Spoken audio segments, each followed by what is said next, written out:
Anyone thinking about a career in the maternity services. My job is bringing together the latest thinking area by area so you do not have to. Not only do you get the video of brilliant talks and relevant content in thematic box sets, you also get access to the audio version so you can listen on the commute or while you walk the dog. Plus links to the latest research in the relevant field, government policy documents, the presenter's PowerPoint and more besides. Sign up to Matflix now for the best video streaming from maternity experts.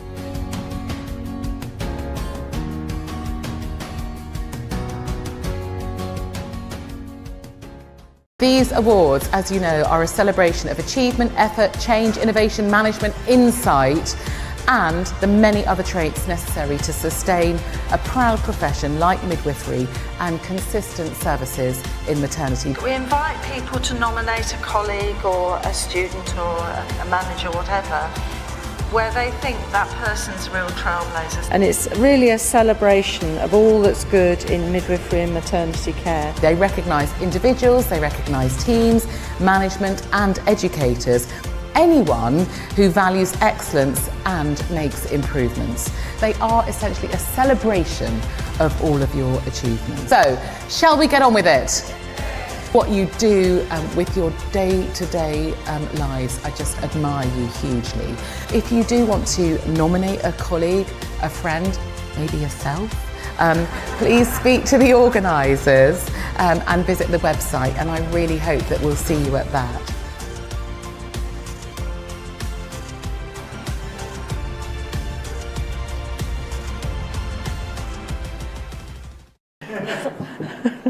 Okay, now the first award is.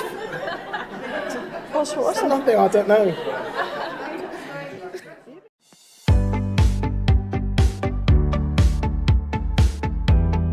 We have had a 40% caesarean section rate in the National Maternity Hospital. That is major abdominal surgery. Around 40,000 mums did not return to work in 2022. It's even more relevant if you're a mum who's experienced birth trauma. We spend more money on litigation than we currently spend on the maternity services. It's bonkers.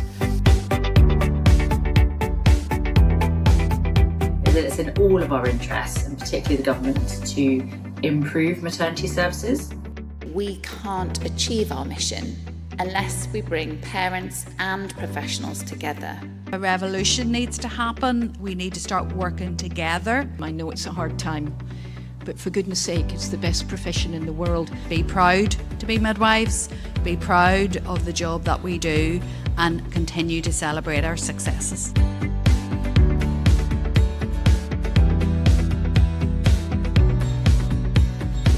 Midwives make a difference to women every single day, and let's not lose that. It's more important than anything.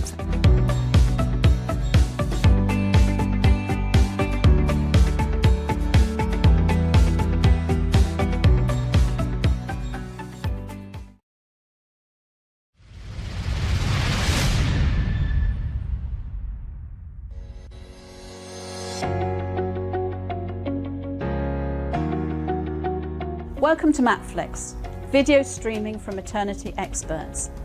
My name is Dr. Jenny Hall. I am the box sets curator at Matflix, a fellow of the Royal College of Midwives and a former editor of The Practicing Midwife. At Matflix, we bring together videos of talks from top maternity experts into box sets to support your continued professional development, study and revalidation. It is a perfect study accompaniment for midwives, maternity professionals, midwifery students and anyone thinking about a career in the maternity services. My job is bringing together the latest thinking area by area so you do not have to. Not only do you get the video of brilliant talks and relevant content in thematic box sets, you also get access to the audio version so you can listen on the commute or while you walk the dog. Plus links to the latest research in the relevant field, government policy documents, the presenter's PowerPoint and more besides. Sign up to Matflix now for the best video streaming from maternity experts.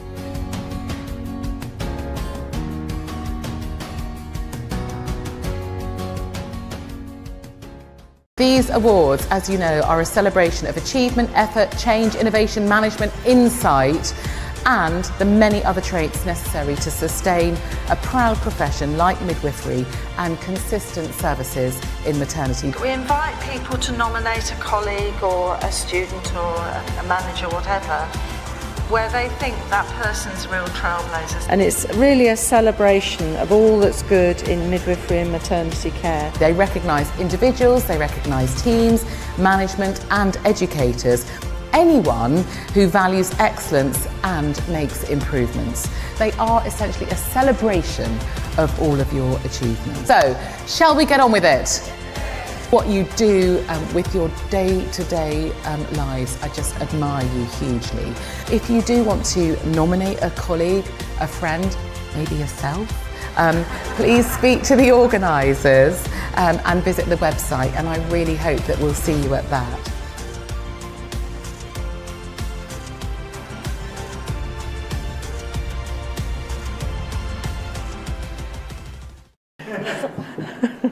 Okay, now the first award is... What's nothing, I don't know.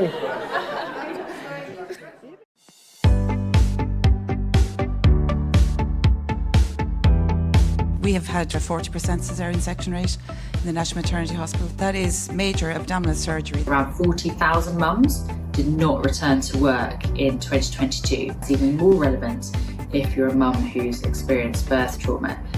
We spend more money on litigation than we currently spend on the maternity services. It's bonkers. It's in all of our interests, and particularly the government, to improve maternity services. We can't achieve our mission unless we bring parents and professionals together. A revolution needs to happen. We need to start working together. I know it's a hard time, but for goodness sake, it's the best profession in the world. Be proud to be midwives, be proud of the job that we do, and continue to celebrate our successes.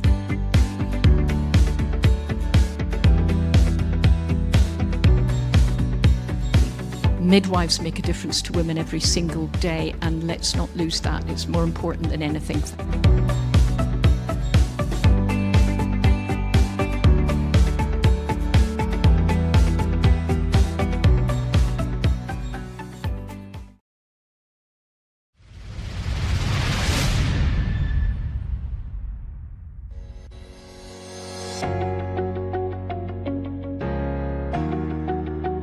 Welcome to Matflix, video streaming from maternity experts. My name is Dr. Jenny Hall.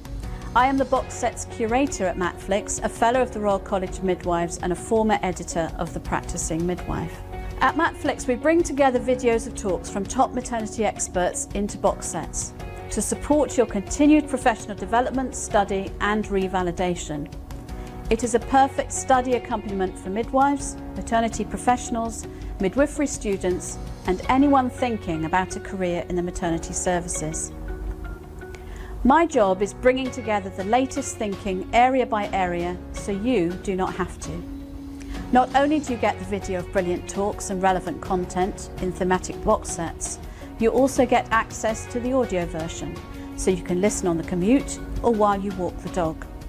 Plus links to the latest research in the relevant field, government policy documents, the presenter's PowerPoint and more besides.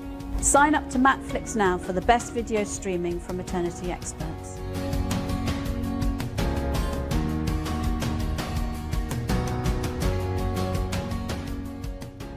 These awards, as you know, are a celebration of achievement, effort, change, innovation, management, insight and the many other traits necessary to sustain a proud profession like midwifery and consistent services in maternity. We invite people to nominate a colleague or a student or a manager, whatever, where they think that person's real trailblazers. And it's really a celebration of all that's good in midwifery and maternity care. They recognise individuals, they recognise teams, management and educators.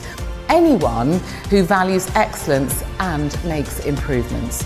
They are essentially a celebration of all of your achievements. So, shall we get on with it? What you do with your day-to-day lives, I just admire you hugely. If you do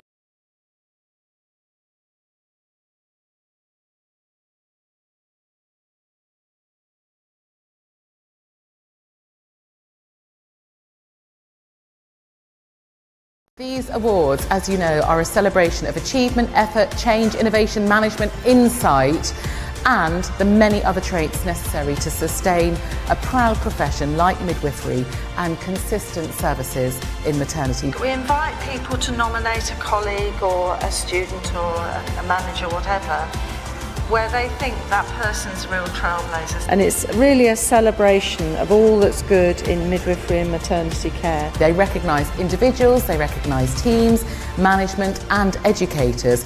Anyone who values excellence and makes improvements. They are essentially a celebration of all of your achievements. So, shall we get on with it? What you do with your day-to-day lives, I just admire you hugely. If you do want to nominate a colleague, a friend, maybe yourself, please speak to the organisers and visit the website, and I really hope that we'll see you at that.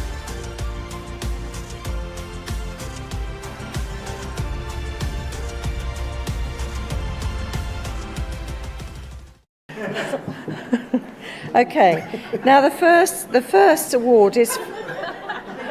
What's nothing? I don't know.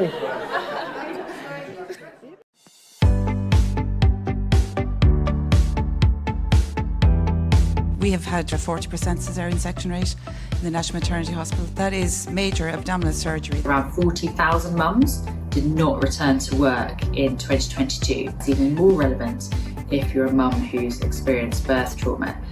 We spend more money on litigation than we currently spend on the maternity services. It's bonkers. It's in all of our interests, and particularly the government, to improve maternity services. We can't achieve our mission unless we bring parents and professionals together.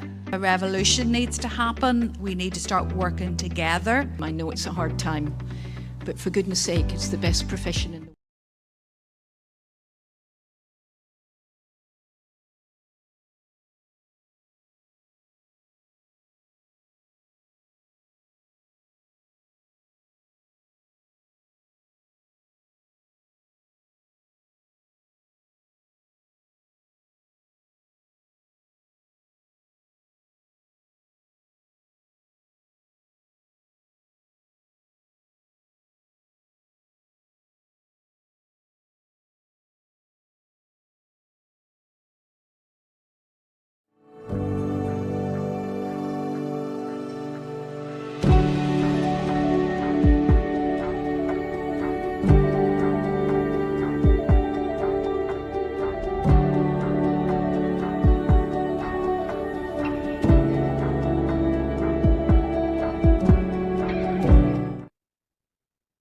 And good evening, everybody, and welcome to this week's Maternity Midwifery Hour. We're now Series 16 and Session 5.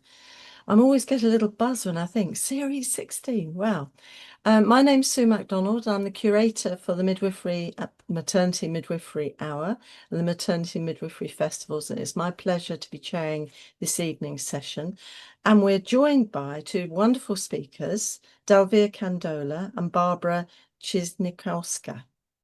And welcome to both of you, and thank you so much for coming this evening. And of course, we always invite our guests to share a moment of the week just to start things off. And perhaps I could start by inviting Barbara to share her moment of the week. Welcome, Barbara. Welcome.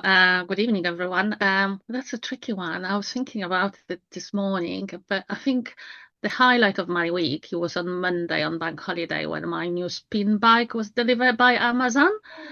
So I was planning to replace. I had another bike, but decided to go for a little bit upgraded version. So yeah, Monday afternoon I was putting everything together, and it works really well. So yeah, I've been using since then. So that was my highlight of the week. Wow. So spinning, that's the one where you go lots of different speeds. You have music. Oh yeah, it's quite jazzy. Yeah, it's quite jazzy. You can stay for about an hour. I can go on it. I can put my little tablet on it and watch something as I'm sort of exercising. Oh my word. Now this is Barbara is an example to us all. And she makes it sound so good. An hour of this spin biking. Not every day, but that's probably the target. Fabulous. Thank you, Barbara. That's lovely to start with. How about Delvere? Can you compete with that? Mine's just spending some time with my nephew over the bank holiday. He's 2 years old, Oh, and I just love seeing the world through a toddler's eyes. And they're just they're like sponges. They absorb everything, and his speech is coming along, and he's putting sentences together, and he just comes out the most funniest things, and just really cheers me up. Toddlers are just funny. I know people talk about the terrible twos, but I just find him absolutely hilarious. it's the why, isn't it? With little 2-year-olds, but it's wonderful. Actually, that's a really good moment to share, to sort of think about seeing life through a different lens. That's a lovely way of putting it. Fantastic. Thank you so much. Well, thank you to our guests. We're going to bring them back in a moment. I'm just going to do the usual little welcome, which is to some of you who are new to the Maternity Midwifery Hour, who may not know where we come from. We were born 5 years ago, and right at the start of the COVID-19 pandemic lockdown in the UK, and we really started the whole hour because midwives, student midwives, and maternity care support workers couldn't attend anything very much apart clinical work. And so we wanted to make sure there was something for midwives and others to be able to connect, to get information, to get some continuing professional development, because we still needed to revalidate, and all that carried on. And so we started looking at a subject each week, and a lot of the subjects initially were about COVID and about the effects of it, and about different changes that were going on in service and education, which were really quite stressful. And I'm thinking now of how hard it was at the time, but also it was a great reminder of what midwives can rise to when they put their minds to it, and they can put their minds to it good and proper. So that was fantastic. But we've carried on. We don't do very much on COVID now. We do lots of things that are really interesting, and I hope you're going to enjoy this evening's. The thing I need to always remember to say to you is everything's recorded. Everything the Maternity and Midwifery Forum does is recorded. So if you should have a power cut, or a mouse eats through your cable, which has happened to one of our speakers once, actually, don't panic, because you'll be able to access this whole session tomorrow when you're sent the link, or on Friday when you get the podcast link, and you can catch up. The other thing is, and I should point you to the resources that are available through Paul, my colleague, who's feeding that all through on the Facebook Live. There's all the resources, and there's also Matflix, where everything's stored. So all of these things, these presentations are stored on Matflix. We've got thousands of recordings.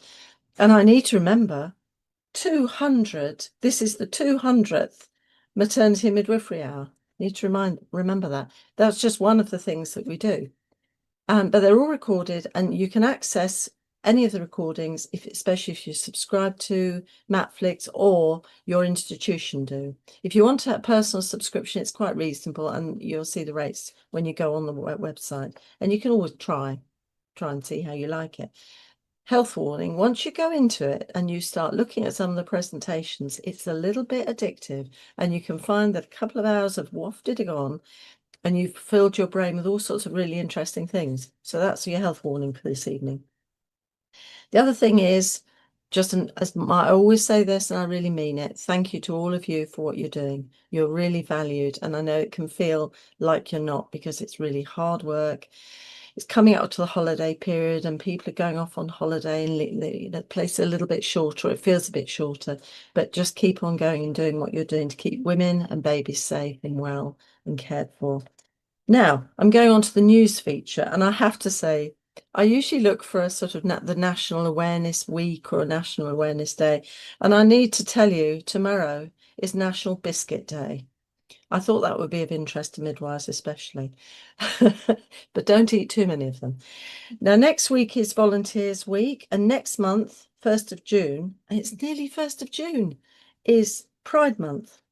So there's going to be lots of activities, and I'm sure we'll have lots of links next week, over the next few weeks, that we can put on the resources sheet.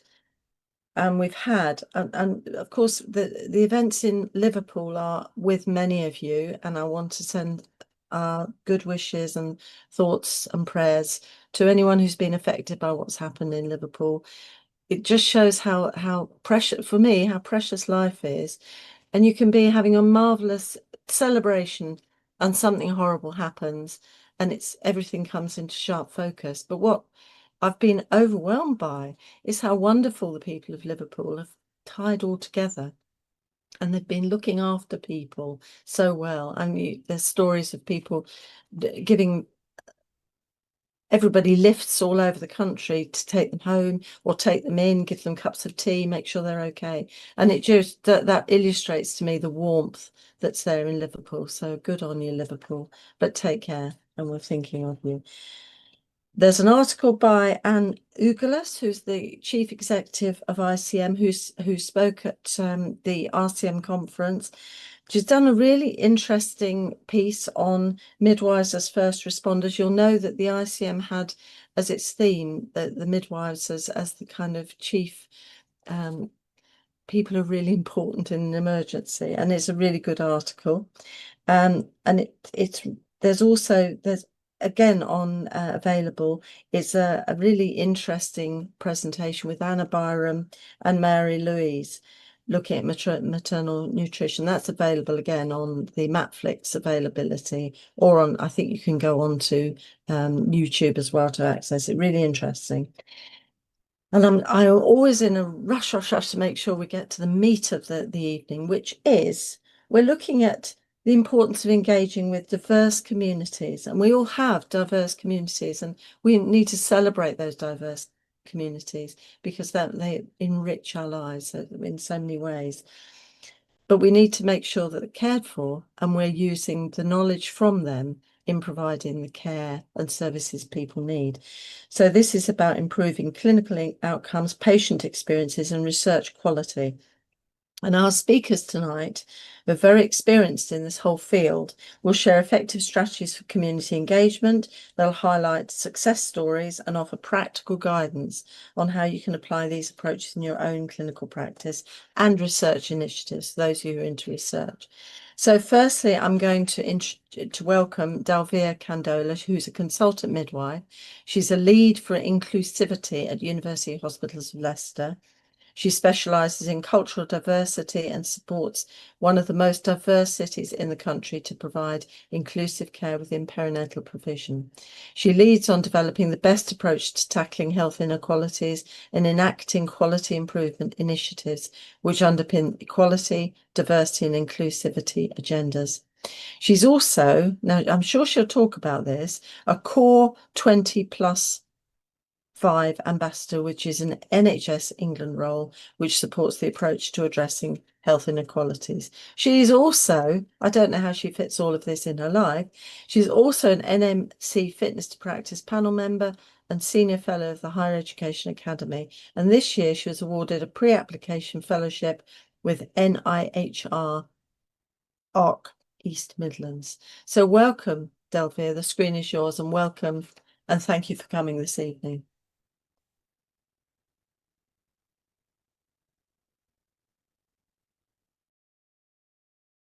Perfect. Thank you very much.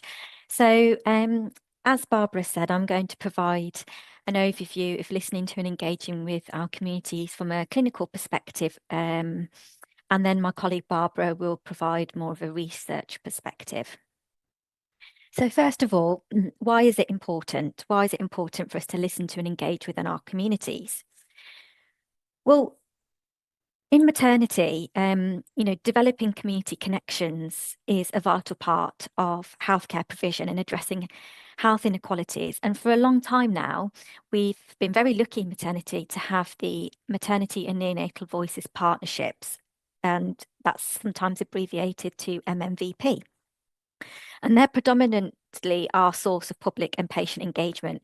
But there's no MMVP out there that is inclusive of all underrepresented groups. And so sometimes when you need to have specific voices to be heard. It's really important that those appropriate groups are able to have a say and you approach them directly. Otherwise, we are at danger of generalising. And so the community connections established, and some of the ones I'm going to share with you today, are there to enhance but not replace our maternity and neonatal voices, partnership connections and relationships. So first of all, it helps us to learn and it helps us develop our cultural awareness and responsiveness. So you have the real opportunity when you engage with communities to fully immerse yourself within that community, and you end up being their guest. So unlike when a patient comes to hospital, they end up being in a familiar surrounding that's familiar to you. But this is flipped, it's the other way around, and you're in an unfamiliar surrounding. And so you really get to feel what that's like, how lost you might feel, how polite people are to you, how welcoming people are, etc. And it also provides a voice to those seldom heard. And it provides an opportunity for us to listen and get some feedback on some of our practices. So within the NHS, we tend to use mechanisms like friends and family test, PALS, complaints, etc. And they inform us sometimes of what's going well, what's not going well, and helps us to shape and redesign some of our services. But if you have a look at who it is that accesses friends and family tests, PALS and complaints, they're predominantly English-speaking white British people. And so if we're using these mechanisms to improve our services, we're not really hearing all of the voices of the people that use our services. And so if we're using that to redesign our services, we're only ever going to redesign them and keep our services going for the majority of people who fill out the complaints, FFTs and PALS. So we're further widening that inequality gap. So whilst there's definitely work to be done to make things like the FFTs and PALS, etc., more accessible for a diverse range of voices, there's also ways that we can directly engage with our communities and get that voice from them as well. And it also supports with building credibility and trust. So unfortunately, midwifery services have been in a bad light for some time now in the media, and that has caused general mistrust within the communities. But by going to the communities, you can really share what you're doing to support change. And because you're visible, it really makes a difference on the ground. And you're going to the community rather than people coming to you. And people do start to think differently about how they're providing their services. It supports you being visible and being present and being available. So I'm going to provide some success stories now and provide some tangible examples of some of the community connections that have been built over the past 12 months in Leicester and Leicestershire and how these have made a positive impact. I'm going to share 4 examples. So the first example here is with Trade Sexual Health, and they're a Leicester charity supporting LGBTQ people. And through those community connections, Trade invited us to attend Leicester Pride in the summer last year. And it was absolutely fantastic. That photograph, if you're watching live at the moment there on the left-hand side, shows us at Pride, and we had over 1,000 people visit our tent. And the stall that we had there showcased how UHL Maternity are supporting LGBTQ plus service users. And we also included, with consent from the families, photographs of trans people who had used our home birth service and had had a home birth with us. And we also had a suggestion box for people to give us further ideas of how we can improve our service. And it really showcased how we were supporting the LGBTQ plus community within our maternity services. And we had lots of people visit our stall, as I said, of 1,000 people, but some of them were actually colleagues who worked in, different NHS trusts. There were commissioners, there were GPs that had come to visit us, and they all came to congratulate us on the work that we were doing and reported that we were really leading the way. And a lot of people said, we've never ever seen a healthcare provider, let alone maternity services, at events like this, and it was absolutely fantastic. So we tailored the information that we were providing to support our LGBTQ community. And through the connections, the charity also supported us with the development of a focus group to inform our perinatal guideline for trans and non-binary people. So the guideline shown there, perinatal care for trans and non-binary people, the public involvement in the focus group really helped us inform what we were going to put in the guideline. We then reviewed it with our focus groups and provided them with the edited version, showed how their voice and suggestions were incorporated into our guideline. And the group were really pleased with their involvement, and some of their feedback is shown on the screen there. So they said, I would feel safe in the care of UHL maternity staff knowing this guideline's in place. Well done, you've got this spot on, very minimal changes needed. This is fantastic, and I hope other hospitals start to include this. And I think you've done a great job. It is great that you have asked for our feedback on this. So really, really pleased with that. The guideline actually is available for anybody who wants to see how, what we've put together, because there aren't many trusts that have got a guideline like this. So there was quite a lot of work that came into that. So I'm happy to share what's in the guideline and some of the things that we've suggested. You can just Google that guideline and it will come up. The UHL guidelines are public facing. So happy for anybody who wants to access that. And then most recently, Trade Sexual Health have supported with the development of e-learning module for our staff. Just low-level information, but supporting our staff to understand terminology, what the colour of the pride flag means, what LGBTQ QIA plus stands for, etc. So they've also fed into that as well. We've continued our collaboration and work with them. Moving on to my next example. So this is an example from a place of worship for the Sikh community. So it's the Sikh temple, the Gurdwara. And the committee members agreed for my presence there at key times within the year. And this is to support some information sharing about pregnancy and childbirth. And first attendance was at Diwali, so one of the biggest festivals that happen within the Sikh and Hindu community, and we shared really important information on public health messages there. For example, mental health, which we know can be a bit of a taboo in the Sikh community. Shared how to access a translator in hospitals, the importance of early booking in pregnancy. We know that there's some disparities in late bookings with certain ethnic groups, and Indian is one of those groups. And I was able to speak to new parents, prospective parents, as well as grandparents and in-laws, which we know have a huge influence on decision-making for pregnant people and their partners. And that was a pilot. Attending on Diwali was a pilot, and it was such a success that we subsequently were invited to attend some baby and toddler sessions, ask the midwife sessions, and I was invited back to speak at International Women's Day about pregnancy and childbirth topics. And because I'm from that community myself, I was able to do it in English and Punjabi, so I used bilingual language skills and had that knowledge of cultural sensitivity to ensure that what I was sharing was received in a positive way. And places of worship provide a valuable platform to share in a lot of these key messages, especially when you're invited by community leaders, and keep getting invited back by community leaders who support and advocate for your work. And then finally, most recently, UHL Maternity was also invited to Vaisakhi, which is a Sikh celebration of the spring harvest. It's one of the busiest festivals in Leicester. And again, we were able to showcase some important information, including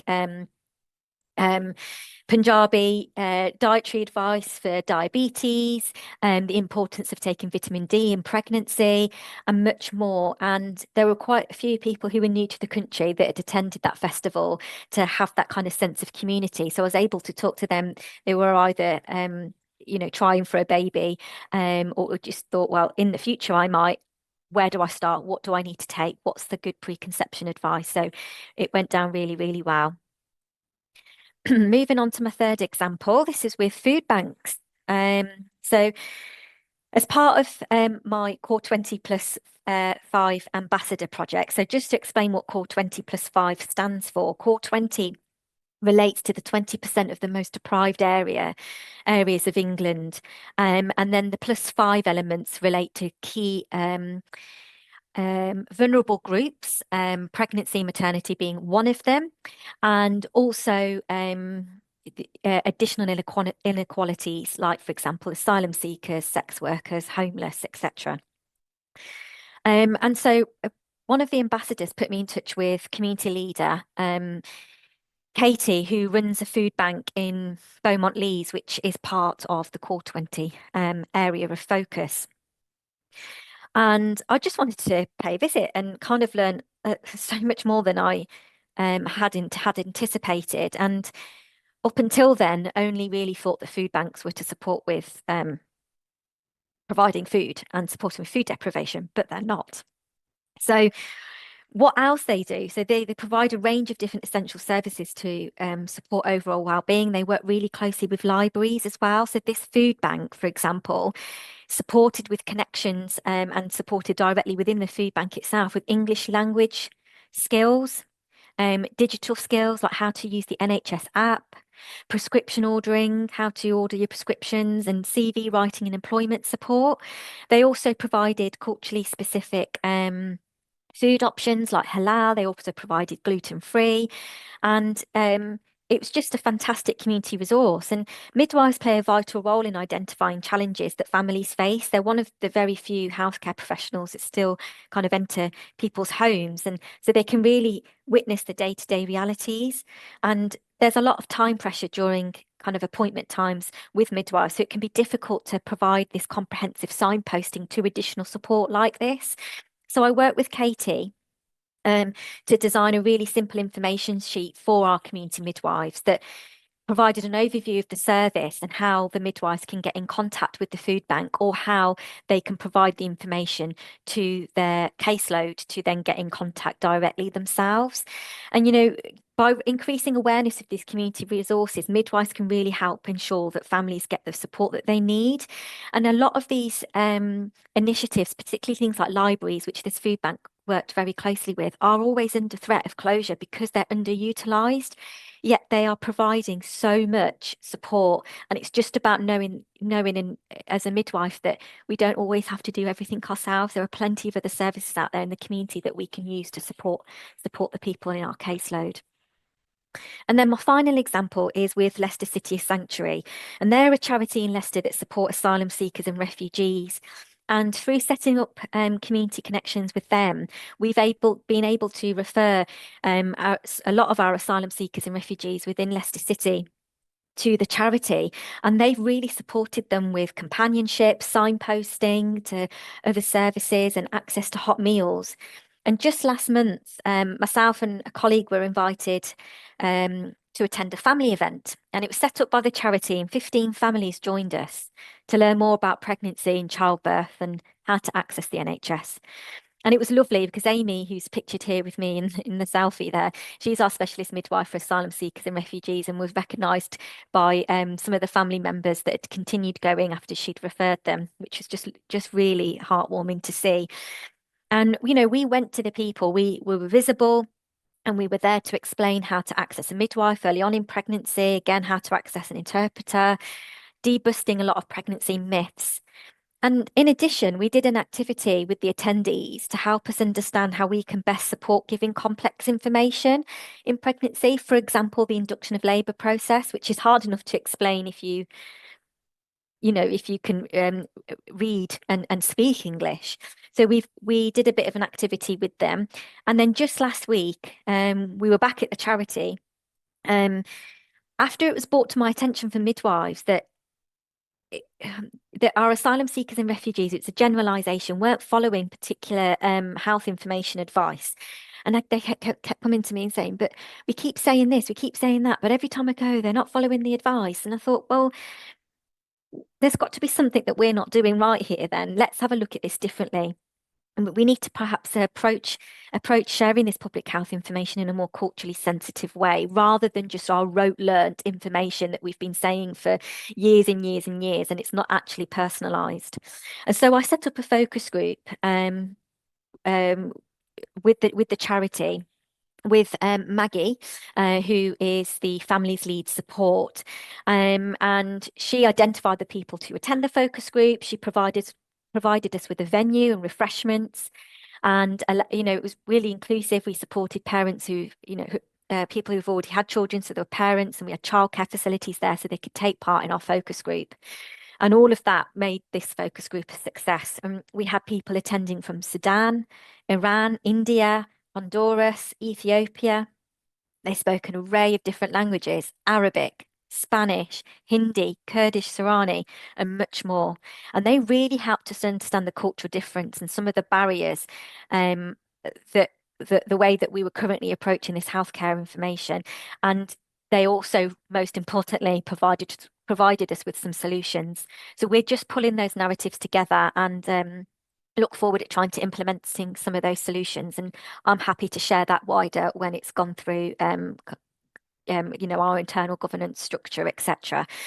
And we will be keeping that group informed of how we've taken their solutions on board, or alternatives if we've not been able to go through with that. And Maggie's going to support us with keeping in touch with that focus group. And we're going to be providing them with a gift voucher each as well for their time. Comes a bit later on with my top tips with community engagement, not to expect people to do things for free for you. So we are providing a gift voucher for them as well. There's some feedback there on the slide. From the focus group, people were really happy through the time that we spent with them, and they were thanking us. Really, we were the ones that were really thankful, and they were just really grateful that they were listened to. And I just want to read out something that Maggie had sent myself and Amy afterwards.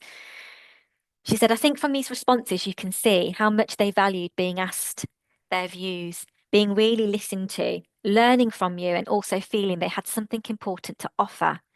I'd personally like to thank you for the very sensitive way you approached the session.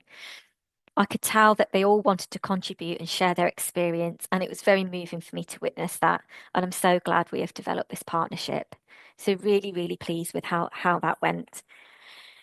Okay, so just moving on then to my top tips. If you're looking to support with community connections in your area. So as I've said there, reimburse people for their time.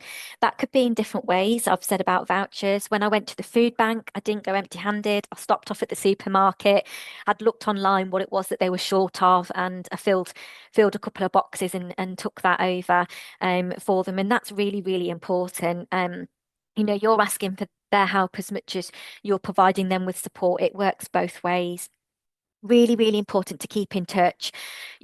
When you're developing community connections, you shouldn't just go and get what you want from them and not ever make contact with them again. You've got to keep in touch, and that can be quite challenging, but there are various ways. So some of the ways that I keep in touch with various community connections, sometimes it's via email, sometimes on social media as well.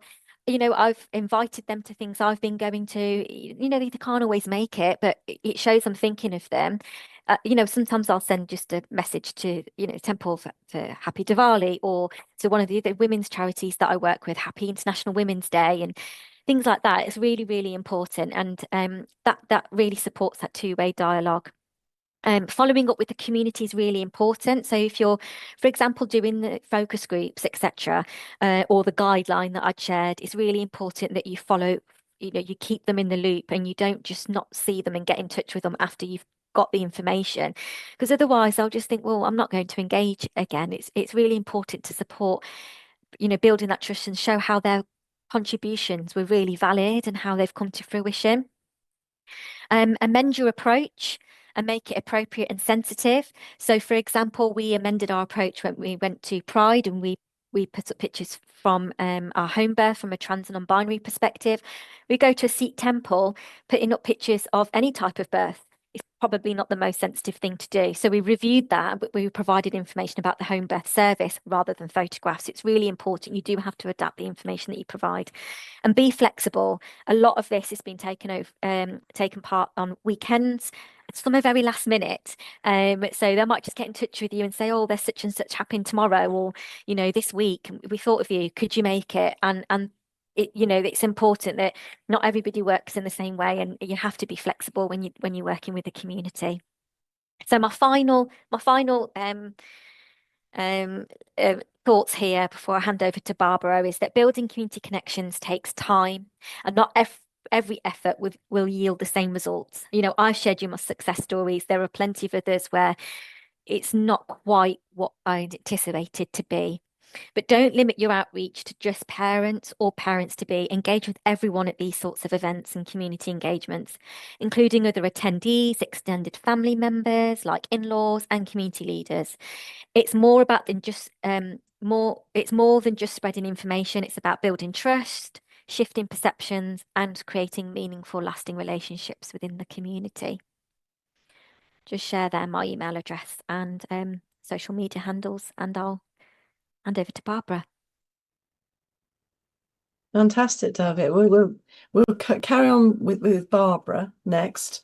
And those of you who are watching, if you have a question, just pop it into the chat box and it can come through to you. So the next speaker, I'm delighted to introduce Barbara Chisnikowska, who's a Community Engagement and Inclusion Manager at the Centre for Ethnic Health Research, University of Leicester. She's got 20 years of cross-sector experience spanning academia, healthcare, government and NGOs. And she's a dedicated advocate for equity, inclusion and meaningful public engagement. She's worked with universities, NHS and third sector, and she's consistently focused on championing inclusive approaches in health research and community development, particularly by amplifying the voices of underrepresented and marginalised groups. So welcome, Barbara. The screen is now yours. And thank you for coming this evening. Thank you, and thank you for this opportunity. How can I follow that presentation, Darby? You set the bar high, so I will do my best. So my presentation is going to focus on a specific research project looking at maternity experience for Gypsy and travelers women, and the type of research we deploy use art as a medium to convey some of the messages. So I will spend the next few minutes to explore how creative methods promote inclusion in the research, which I think Dalvi already explained quite a lot in that context, but also most importantly, how storytelling, how visual representation can promote work and engagement with underserved communities. Part of the presentation will be highlighting some of the insight from the maternity inquiry. Obviously, given the time space we have, that will be quite limited, but I will signpost you to a further reading on this.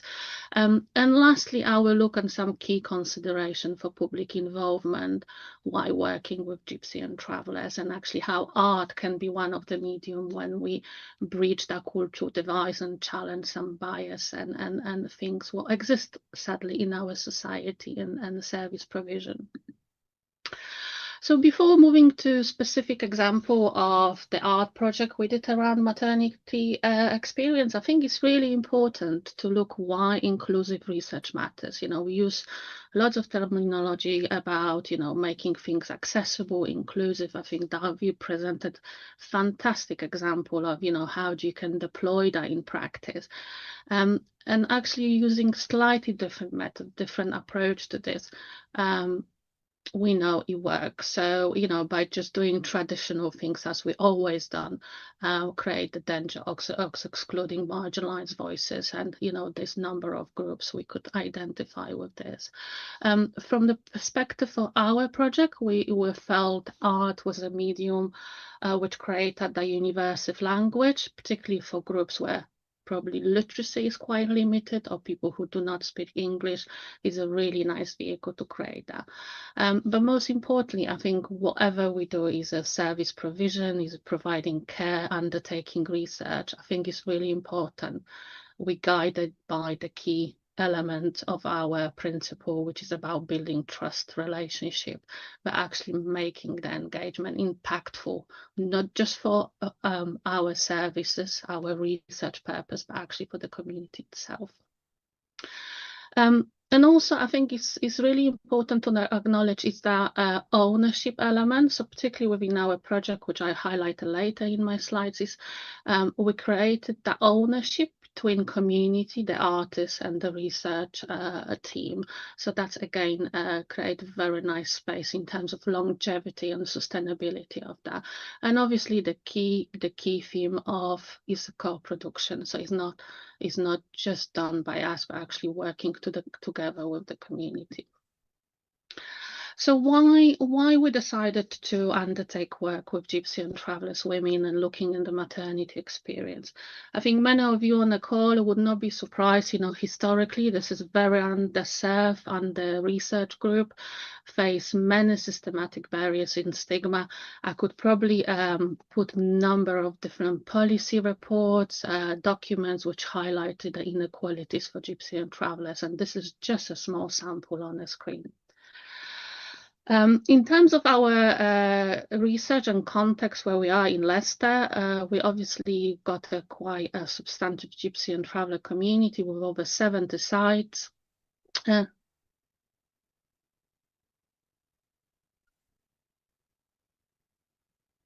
Okay, shall I just stop sharing and do it again? Apologies for this.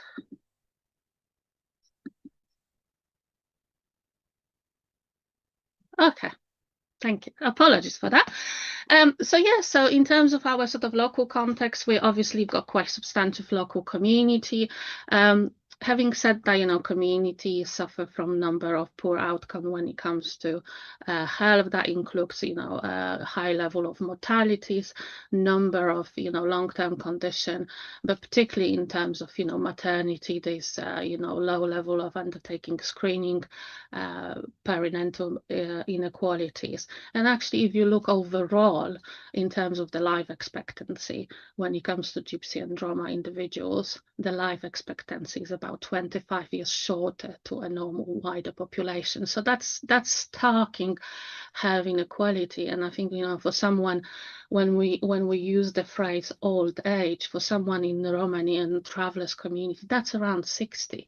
So that's, again, is looking from the context. And obviously, alongside of the health inequalities, we have to look from the intersectional element and disparities. So we know this high level of unemployment, social inclusion, low literacy, and a number of other inequalities would sort of exacerbate some of the inequalities. So we did the project between 2022 and 2023, involve, like I said, using art as a methodology to collate feedback from our session, but also curate exhibition, which could be a vehicle for empowerment, for advocacy, and something the community can take with them. So part of the research was about exploring the whole maternity journey, looking through, neonatal, postnatal, and but actually a community support as well. One of the key elements of our project was looking actually how influence of ethnicity or culture play a part in terms of accessing service, making decision about healthcare, seeking support. So that was sort of underlying theme. Through the project, we co-curated a peer-led workshop. So we work with artists and the community, and it was very much so about led by the community. And the final dissemination aspect was concluded with a community-based exhibition in a very sort of community-based setting. And then we've got the exhibition which travels across different venues. So in terms of the methodological approach, what we did, we have a focus group with a Gypsy and Travelers women. We also had a semi-structured interview with midwives. As I mentioned before, we had the art workshop where we curated some of the artwork, but also we conducted a systematic review looking at a wider issue in terms of existing literacy and some of the things highlighted in terms of inequalities as outcomes. So the next few slides are going to be example the artwork we really created with the community, which highlights the sort of key themes of our research. So the first one was around the cultural differences between what is the expectation and reality when it comes to the Gypsy and Traveller women. So The whole expectation in terms of maternity care is about, family center, very traditional birthing practices and gender role. And then when it comes to reality, some of the feedback we were getting, most of the feedback we were getting, it was about, it's very clinical, it's very, medicalized. There's no space for that holistic approach. Obviously, this is a sample of community we discuss. So again, there will be limitations in terms of people experience. Part of the discussion was also about accessing services and how people felt, there was the fear of judgment and discrimination, particularly when we're asking about equality data and monitoring form. So the image itself, it creates that sort of dual perspective where on one side you have the health professional advising and providing that information, and then on another side is the community advocacy provided by the older member, all the women, mothers, aunties, and so on, and the mother is in the center, which could be quite challenging in terms of who do you listen to, which perspective to counter. The second aspect, the thematic aspect of the work, it came around respect, and the image itself, it was something that was strongly advocated by the Gypsy and Travel women in terms of, the representation of the culture, life, and tradition, how important that is in the maternity journey. So the whole process of preparing and actually being ready, the whole community, family, being part of it, very colorful, very vibrant, and also identifying how important the gender role is. So, even within a society where we're moving and transiting different roles in a Gypsy and Travelers community, traditional model is really, really still quite common. And I think that was also highlighted through the discussion. The next image is about congratulations. So again, the babies arrive, the mothers leave the hospital and become part of the normal living. And I think the pictures itself highlight the complexity, the dynamics between the healthcare professional, where in the normal circumstances, women are advised to take a rest, prepare themselves, take that extra care after the birth, because that is really important. But actually for the Gypsy and Traveller women, it's one of the things that I identify and talk quite a lot is, when we're expecting a visit from care professional, a lot of the time we have to prepare the caravan, we have to clean, we have to spend time, and actually, is again the reality and understanding how culturally that is important and embedded. And also the whole sense of pride and joy of having new baby. So one of the key messages from the artwork is really sometimes how this conflicted priorities and the limited cultural understanding from some healthcare professional could create, misunderstanding, miscommunication in maternity care. The next picture is really about a fatalistic approach to health, and the artist decided to create this baby vest. And if you look closely with the baby vest, there are quotes from the focus groups and the conversation we have, and actually looking from the whole journey, from the conception, through the marriage to the maternity, and another element of child upbringing. And actually part of the conversation was about, the high level of baby mortality, and what is the view of the community and how do they see it. So through the conversation, it was quite clear. Lots of women highlighted the fact is a godsend, is a something decided beyond the control, and there's no impact in terms of how they can improve this. So again, it's interesting how probably there needs to be a little bit more advocacy and information in terms of it's not just a fatalistic way. It's about how do we bring that message to the community and the understanding of some of the risk factors. And again, I think there was lots of practical challenges. You know, the women sometimes left alone because the parent, the husbands, the partners are focused on that sort of bread bring element of the. So there was lots of sort of pressure, complication, and challenges throughout the discussion. The last two artworks focus more about the future and actually how we can improve some of the challenges, some of the theme highlighted in the discussion. So those images represent solutions. Some of the key consideration, and the tree of life is, you know, how do we foster greater spaces for discussion, open dialogue? How do we increase the cultural awareness from healthcare professionals and researchers as well, in terms of maybe some of the historical understanding, the preconception, some of the expectation people might have. So that was a little bit more, you know, ambitious and looking forward, but actually it was recognition, you know, women from the Gypsy and Travel community really want to have that open dialogue and understanding, and at the same time the recognition their culture is really important to them and heritage in the maternity journey. So just few reflection from the project. Obviously, part of this was creative artwork, but actually the artwork itself, it focused on expressing the cultural identity and experience. We felt we were enabled a space and a platform for the unheard voices to be heard and actually visually represented.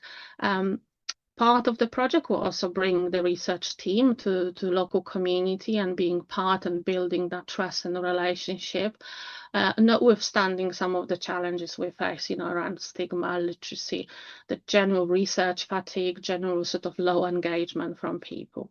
But actually one of the probably most important things is about how do we deliver that. And I think Darby mentioned in her presentation around being culturally sensitive. And I think that's sort of underlying thread throughout the work in terms of the engagement, the research, the dissemination, and what happened after.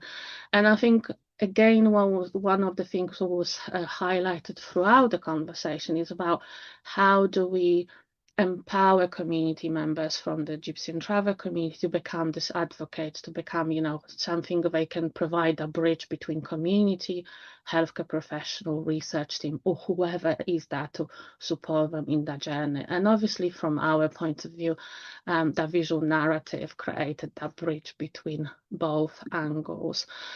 This is just few considerations, which I think already Dalvin mentioned some of the things. So obviously the trust, the relationship is really important, and cultural competence, you know, how do you navigate that discussion and conversation? And I suppose one thing I would probably highlight it in this is, you know, we talk quite a lot in this sort of umbrella terms, Gypsy, Roma, travelers, but this is really important for the community. How do we distinguish this group? Because they have their own identity and culture, and I think the way we convey that message is also really important. And I would say one of the key things is about time you allocate, the motivation and the tools. So you can't do it very quickly. It takes a lot of time, and I think that's also important to recognize in your planning, in your project delivery, in the whole conversation. And on the infographical side of the screen, you see some of the key consideration. And this is just a reflection on my journey. So actually, when we're talking about time and how long it took me to build a relationship with the Gypsy and Traveller community, is about 10 years. And it was not easy. I think now I've got the open door policy, I could say, but actually it takes a lot of time, like lots of motivation, but also lots of sort of encouragement, and actually it's a two-way conversation. So you have to give something back to have that, so they can give you something back as well. So just to be mindful of, and I just want to acknowledge my colleagues who took part in the research and our fantastic artists who created this amazing artwork. So thank you very much. So much, Barbara. Gosh, this is, I have to say, these are two really powerful illustrations of community engagement and the real nitty gritty of it. And Barbara, that was incredibly powerful. That the images are fantastic.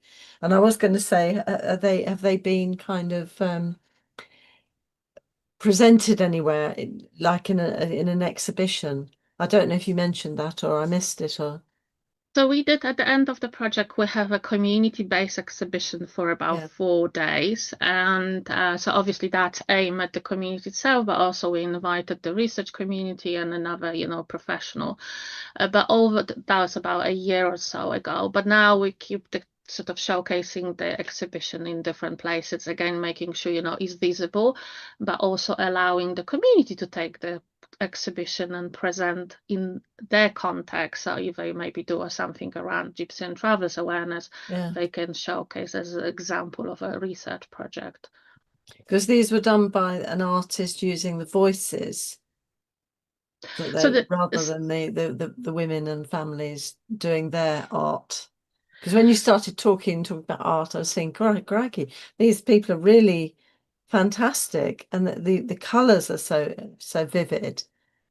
And I kind of imagined they were doing some of the art, but so the artwork was curated by the artist. So the artist was present during the focus group discussion and obviously took some notes, initial drawings, and then the artist took this to her studio and done an artistic vision on it, and then we brought it back. That was the first sort of co-creation workshop, and there were a few changes because obviously some of the messages were related, maybe in slightly different contexts, in different colors, and then the women provided additional context. So in a sense, they were from the conversation but curated by the artist itself.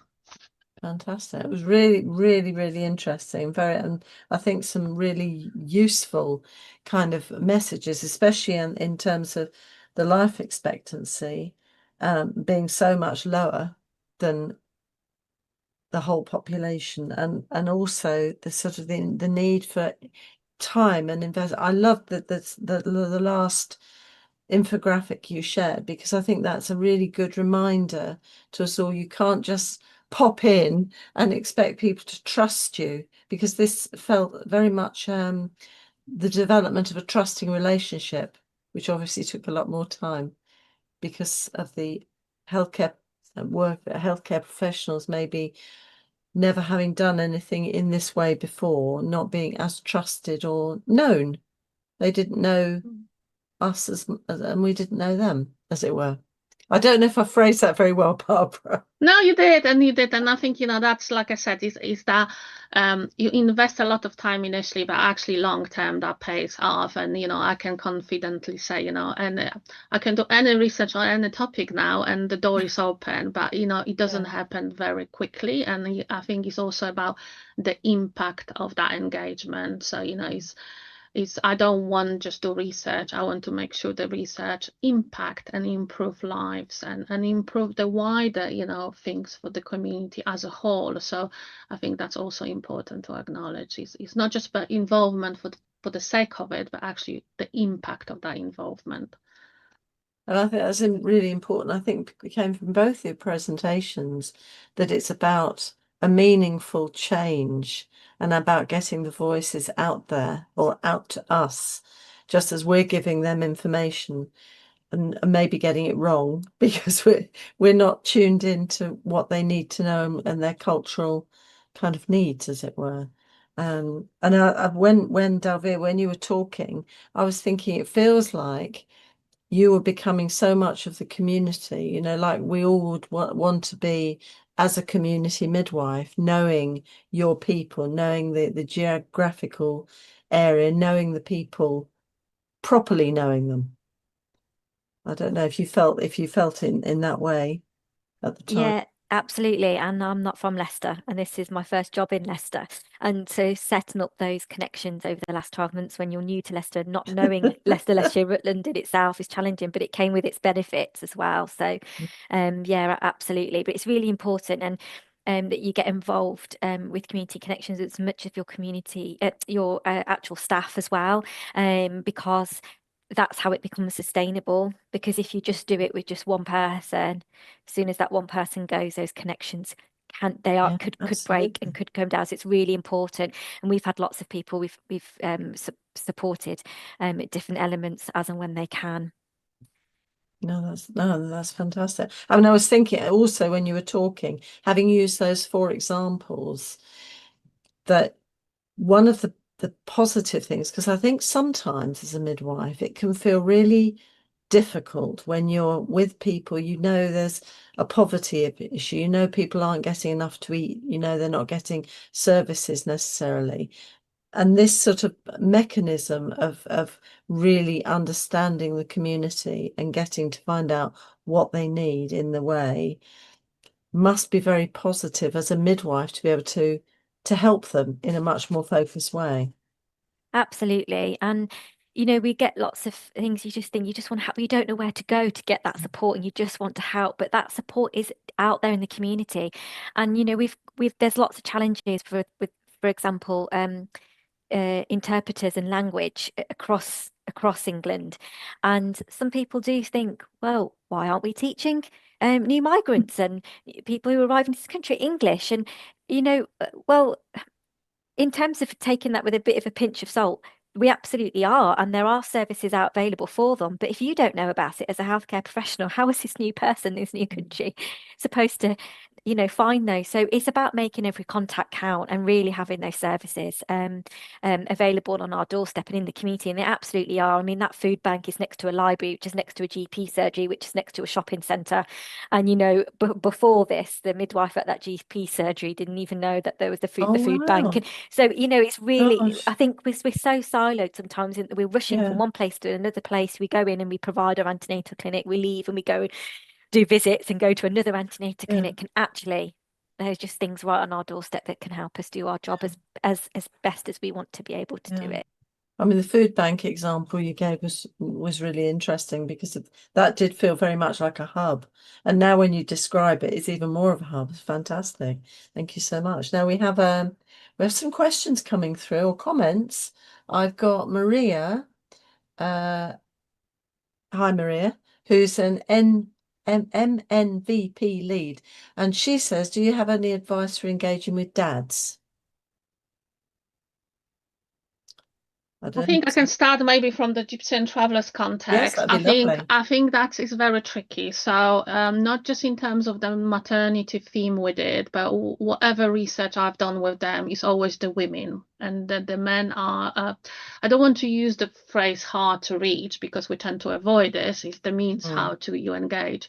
But particularly for that cohort, I think engaging women, men is I would say it's slightly mission impossible, but it's possible. It's just probably, you need to deploy different tools. But then again, the women are quite vocal in terms of the fact they are the conveyors of the messages. So even the men are not present in the room, the message still goes to the husbands and partners and to the community and to the male cohort. But it's not a very easy context. And I think in terms of research itself, we're seeing female participation is more likely.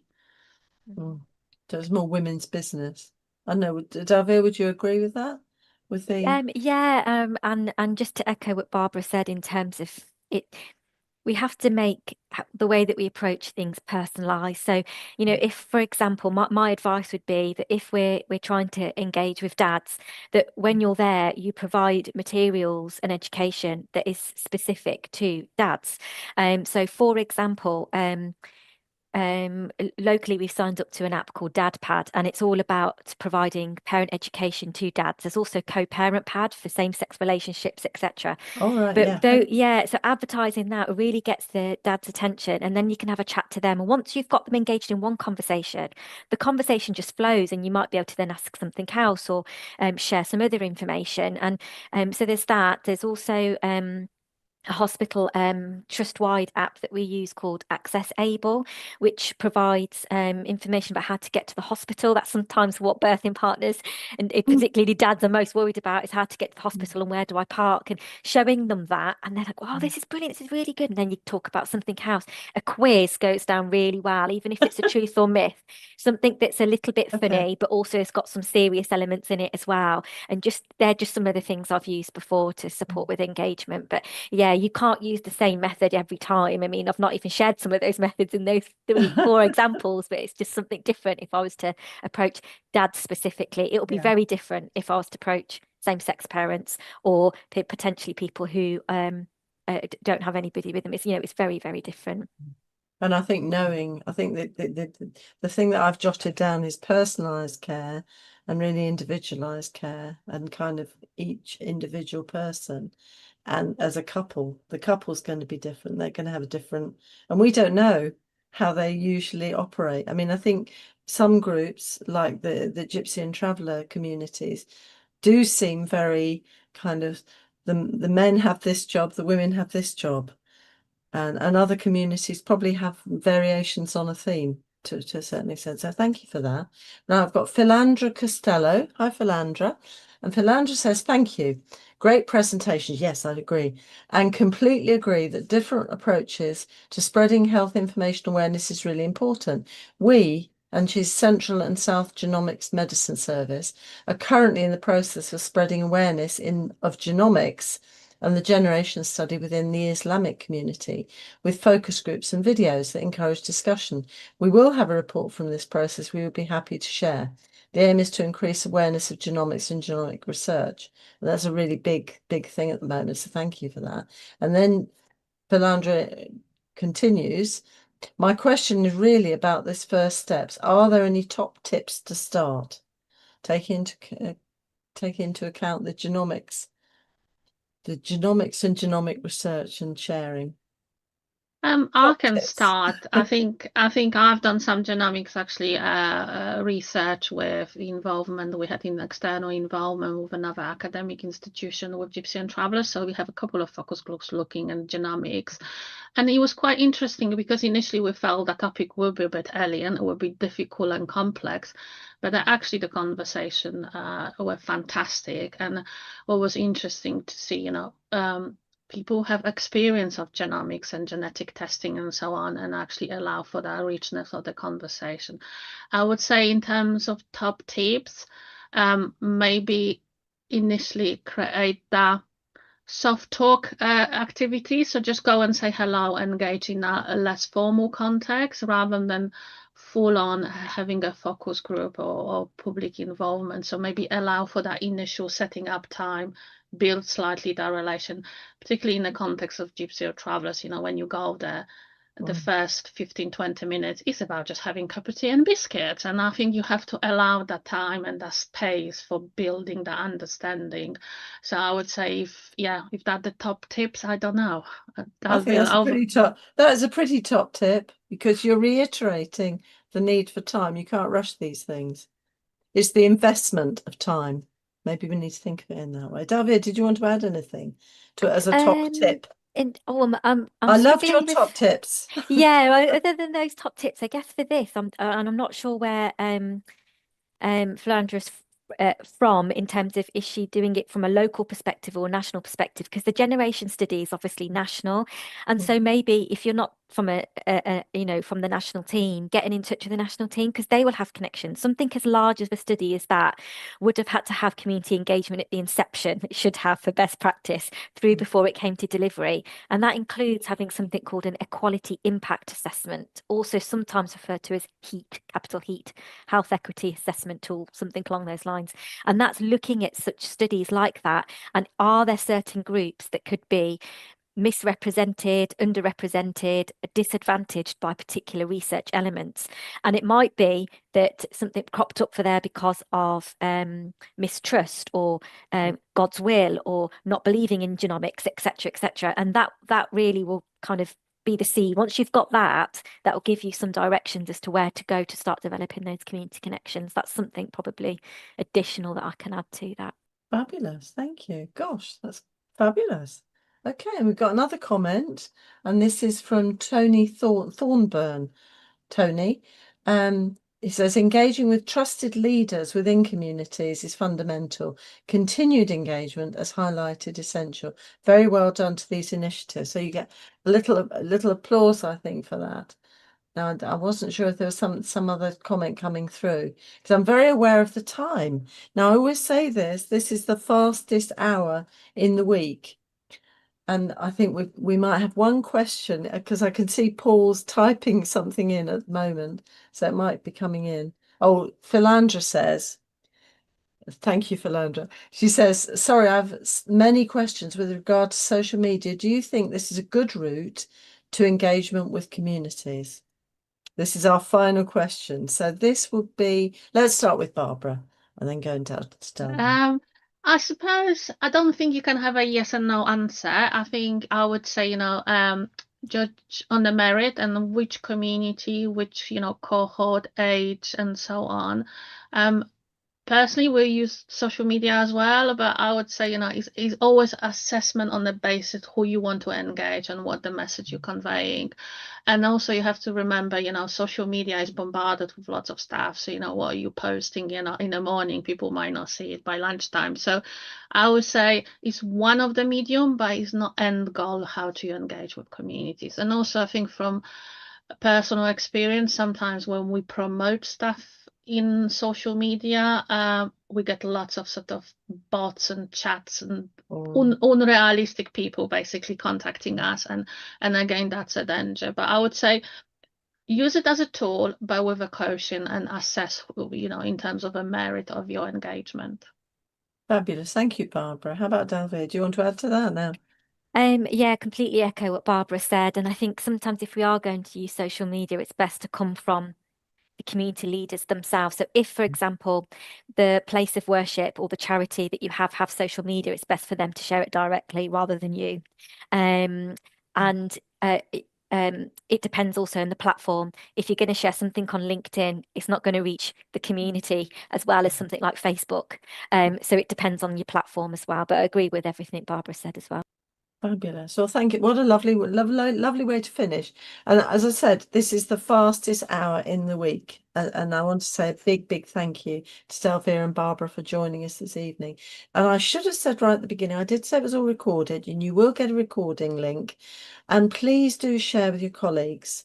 If you're a student midwife, do share with your student group, because I think Barbara and David have shared some really important messages, the key messages, as well as kind of the story and the time investment that you need, because it's no good us coming in front of women and giving an antenatal class about what we think they need, if that's not what they need. It's, we need to make that investment to give them what they need in their culture and be very culturally sensitive. And those words, I've jotted everything down from this session. It's been really fantastic. So thank you so much to Davir and Barbara. Also, thank you to Angela, who's taping this all to make sure it's available to us all. Thanks to Paul for putting in the questions through to us. And next week we'll be here, same time, same place. For those of you who want to come up to Manchester to the next festival on the 8th of July, this is not the first time I've said this. You could organise a little mini break up there with your friends. I'm finding when you have these face-to-face events, I love Zoom, but I love meeting my midwife colleagues face-to-face, and new students, and anybody really, because we do operate very much face-to-face as midwives, and we love telling stories. And when you were discussing social media just now, I was thinking, really, we need to do a lot more face-to-face and connecting. That's the name of the game.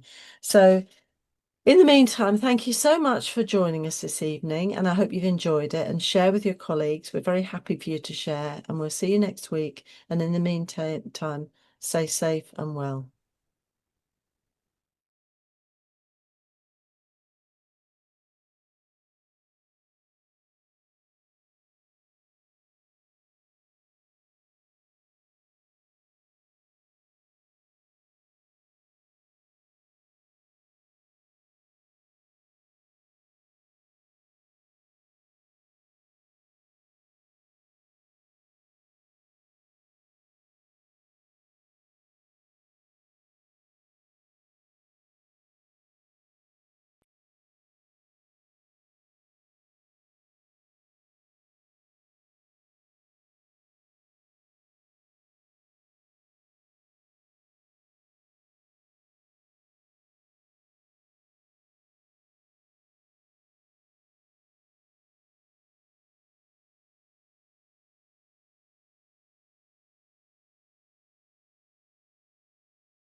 We have had a 40% caesarean section rate in the National Maternity Hospital. That is major abdominal surgery. Around 40,000 mums did not return to work in 2022. It's even more relevant if you're a mum who's experienced birth trauma.